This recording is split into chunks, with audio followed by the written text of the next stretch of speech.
पुण्याच्या राजकारणातल्या एका पर्वाचा अस्त झाला.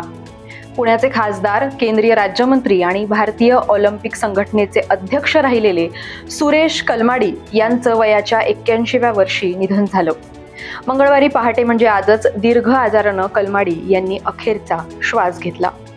सुरेश कलमाडी राजकारणात येण्याआधी देशासाठी आकाशात झेपावलेले एक वैमानिक.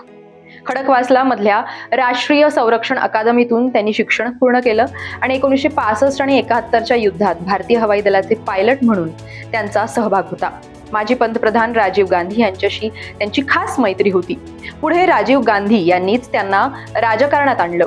हवाई दलातून निवृत्तीनंतर कलमाडी राजकारणामध्ये सक्रिय झाले. 1970च्या दशकात युवक काँग्रेसमधून त्यांचा उदय झाला. पुणे युवक काँग्रेसनंतर महाराष्ट्र युवक काँग्रेसचं अध्यक्षपद, यातून त्यांचं राजकीय वजन वाढत गेलं. शरद पवारांचे निकटवर्तीय म्हणून कलमाडी ओळखले जात होते. दिल्लीतल्या काँग्रेस नेतृत्वाशी त्यांची थेट उठबस होती. 1982 मध्ये राज्यसभेमध्ये प्रवेश आणि 91 मध्ये पुण्याचे खासदार म्हणून ते निवडून आलेत. नरसिंहराव सरकारमध्ये ते केंद्रीय रेल्वे राज्यमंत्री झाले. रेल्वे अर्थसंकल्प सादर करणारे ते देशातले एकमेव राज्यमंत्री ठरले. पुणे शहराच्या ओळखीला नवरूप देण्याचा त्यांनी प्रयत्न केला.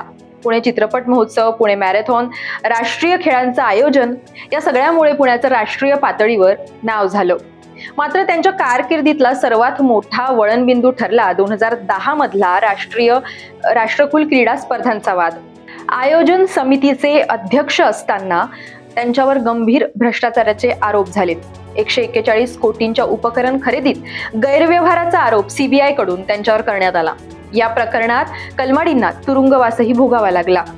9 महिने कारागृहात राहिल्यानंतर त्यांची जामिनावर सुटका झाली. हा वाद त्यांच्या राजकीय कारकिर्दीतला सगळ्यात मोठा धक्का मानला जातो. त्यानंतर अनेक वर्ष कलमाडी सार्वजनिक आयुष्यात फारसे काही सक्रिय राहिले नाहीत. मात्र एप्रिल 2025 मध्ये ईडी कडून त्यांना या प्रकरणी क्लीन चिट देण्यात आली. यश, वाद, प्रभाव आणि राजकारण या सगळ्यांचा संगम म्हणजे सुरेश कलमाडी. पुण्याच्या राजकारणात ते कायम एक लक्षात राहणारं व्यक्तिमत्व ठरलं.